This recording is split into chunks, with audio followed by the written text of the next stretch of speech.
Welcome to Motive GT on another episode of What's It Like. I'm so excited about this one. This is the 2020 Atlas Crossport, and the reason I'm excited about it is because this segment of SUVs is the segment where I would be interested to buy an SUV. I do not like SUVs, but if I were to buy one, I would be looking into this segment, which is the newly manufactured Atlas Crossport or the Honda Passport. They offer you better engines on these cars. On the Honda Passport, I believe they carry the same engine as the Honda Pilot, so a V6. On this one, you have two options. You have the turbocharged 4-cylinder 2-liter turbo, and I know what you're going to say. You're going to tell me this is the same as the Tiguan. It's not the same engine, and we'll get to that. Or the 3.6 VR6 that Volkswagen has been running on the regular Atlas as well. This engine, believe it or not, the 2-liter turbo, has been offered as well on the regular Atlas, but only in a front-wheel drive application. This is all-wheel drive right here, and I'm so excited to see what's it like. Now, on paper, the engine power output is higher than what's on a Tiguan, although they're both 2-liter turbos. They're different, however. This one makes 235 horsepower. The one on the Tiguan makes 184. This makes 255 pound-feet of torque, I believe. On the Tiguan, it's more like 220. So we'll see how the difference plays out in that aspect. You have the same 8-speed transmission that's moving the regular Atlas and the Tiguan, and yeah, I'm so excited to see how it drives. This segment is a little bit more premium than the compact SUV segment. That's why I like it. I feel like the compact SUV segment is a little bit overused on the road. You see it everywhere with everybody, RAV4s, CRVs, Tiguans, you know. This one I'm a little bit more excited about. It's a little bit more special. And yeah, without further ado, let's check it out.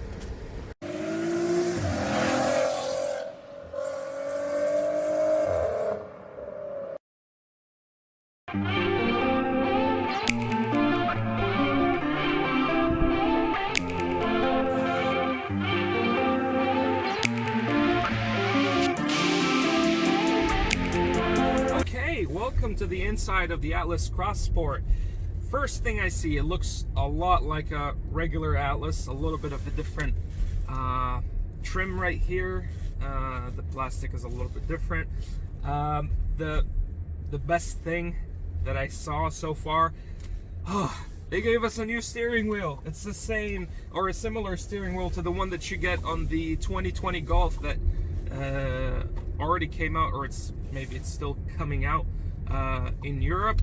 So we've got a new steering wheel, finally. I'm so excited about it. This steering wheel feels thicker. It feels more like an SUV type of steering wheel rather than the Atlas's steering wheel, the regular Atlas's steering wheel. And it feels special. It feels rejuvenated because that steering wheel has been there since 2015, I believe. Volkswagen has been using it on different models for quite some time, so I'm very happy to do that. And again, we're in the 2-liter turbocharged 4-cylinder. I like what I'm hearing. I don't hear the engine as much as on the Tiguan. We're doing about 45 kilometers. We were doing about 45 kilometers. The other thing that I like, I'm just turning around here, the car feels so light. I mean, that was the big thing with the Atlas, is that when you compare it to the mid-size SUVs like a Honda Pilot or a Nissan Pathfinder or those type of cars, those cars felt heavy. The Atlas felt more nimble, and that was the nice thing that Volkswagen was able to achieve. In here, it's even lighter. It's even more dialed in. Oh, that was a little bit of power in there. And yeah, it's very responsive. The 4-cylinder, as I said, it's a different 2-liter turbo than the one in the Tiguan. The cycle that engine uses is completely different than this one. This is, I think, it's a derivative of the same engine as the 2-liter turbos in the GTIs. That same family of engines. I'm not sure. I forgot what it was called. For all the engine geeks out there, excuse me. I don't remember the name of these engines, but anyways. Wow, I'm in normal mode. The car is so responsive, I'm not even pushing it. And this is what, 51 kilometers? Wow. I'm really liking this. I am really liking this. Even in the 4-cylinder, it's very, very nice. It's very, very nice. We've me being an employee of down Valley Volkswagen, we got some charts and everything about the engines and the power that it makes, that it produces on the Atlas Crossport with comparisons to the V6. This one spools much faster. You know, the turbo kicks in way lower in the rev range. You have the torque pretty much instantly. You know. Oh, nice. I mean, this is beautiful. I'm in an SUV. I'm in a family car with a 4-cylinder, and it responds really nice. And it doesn't sound like a washing machine like the Tiguan. I mean, don't get me wrong. That Tiguan, we got to drive all the competitors, and I thought that I was spoiled with the Tiguan with regards to noise and loudness. All the other competitors were very loud, so that segment is all that's how it's designed. It's just designed to carry some more people and give you more space in an economical way. Anyways, so we have 3 trim levels in the Atlas Crossport. The trim level that I'm in right now is the mid-trim level. It's called Comfort Line. You have Trend Line, which is the base model. Comfort Line is the mid-trim level, which is the one that we're in. Then you have Exec Line, which is the top model. So there is no high line trim level for this one. The Comfort Line that we have right here is more is the mid trim level for the Crossport. The with the Comfort Line, with the mid trim level, it's spec'd very well. Like, we've got the standard moonroof right here. It's standard. It's not an extra option that you have to pay for. We've got blind spot monitors on the sides of the mirrors. We've got dynamic cruise control, which is great. We've got even parking sensors on the mid-trim level. I don't see electric folding mirrors. That's one thing. There is no digital cockpit. I'm assuming that's only for the Exec Line, which we will see later in the year. What else? We don't have built-in navigation, but the screen is nice. It's the 8.5-inch screen. But you have Android Auto and Apple CarPlay, of course. It's only heated seats for the front. I did not pay attention to what's happening in the back. I didn't see if there was a third climate control zone or anything. I didn't spend a lot of time in the back, but we'll check that out and we'll make sure to report that to you guys.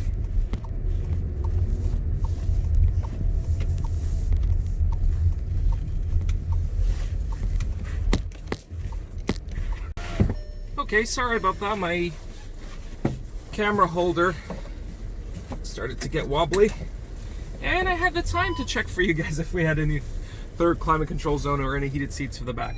So, okay. There's a truck behind me, but the car got extra paranoid. So there is no third climate control zone in the back. I did not see any heated seats or anything like that. I'm not sure if the Exec Line would offer anything like that.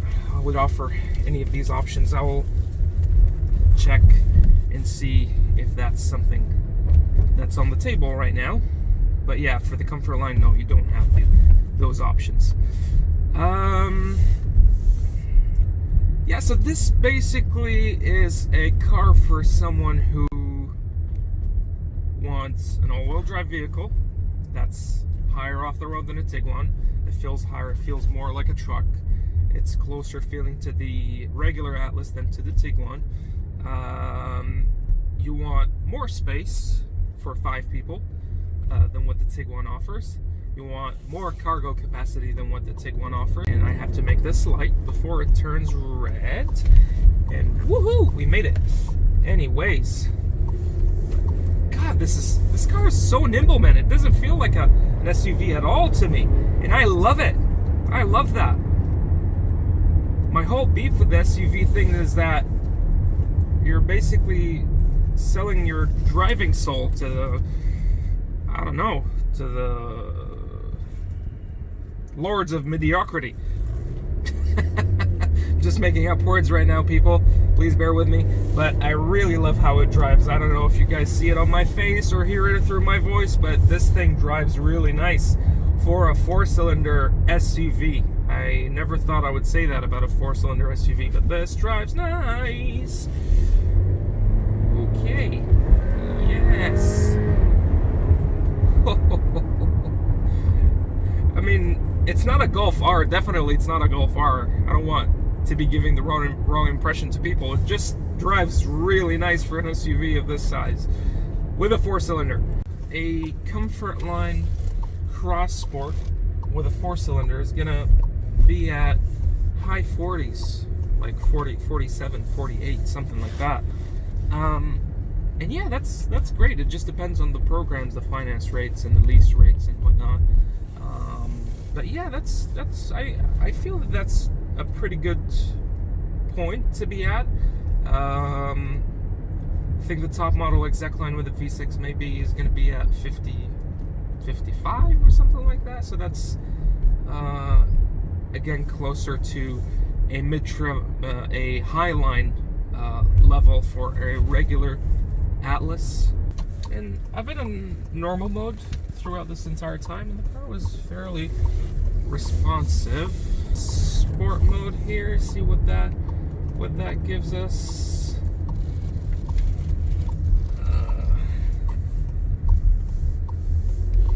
Okay, sport mode, let's go.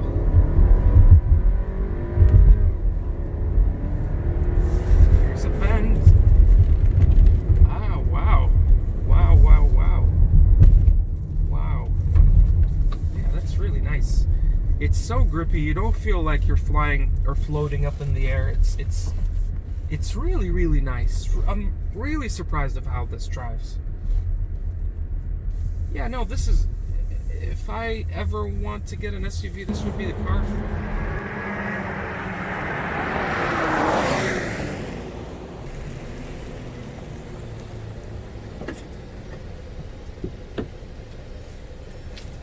Okay, so to sum things up real quick about the 2020 Atlas, if you want a car that's higher off the road than a Tiguan, offers you more cargo capacity, the fit and finish is a step above the segment of the compact SUVs, and you don't want to get a 7-seater like the regular Atlas, then that's a Crossport for you.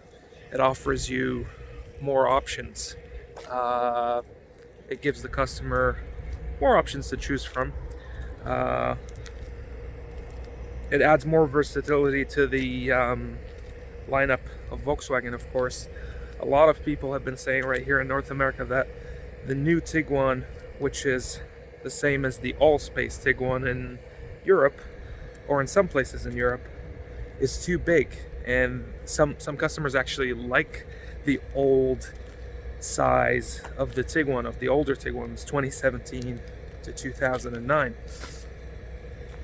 Well, Volkswagen is going to come up with another size of an SUV that's smaller than the current Tiguan, and that represents more the size of the previous Tiguan, probably in end of 2021 or something like that. That's what we're hearing. So yeah, all of that adds versatility. The market demands it.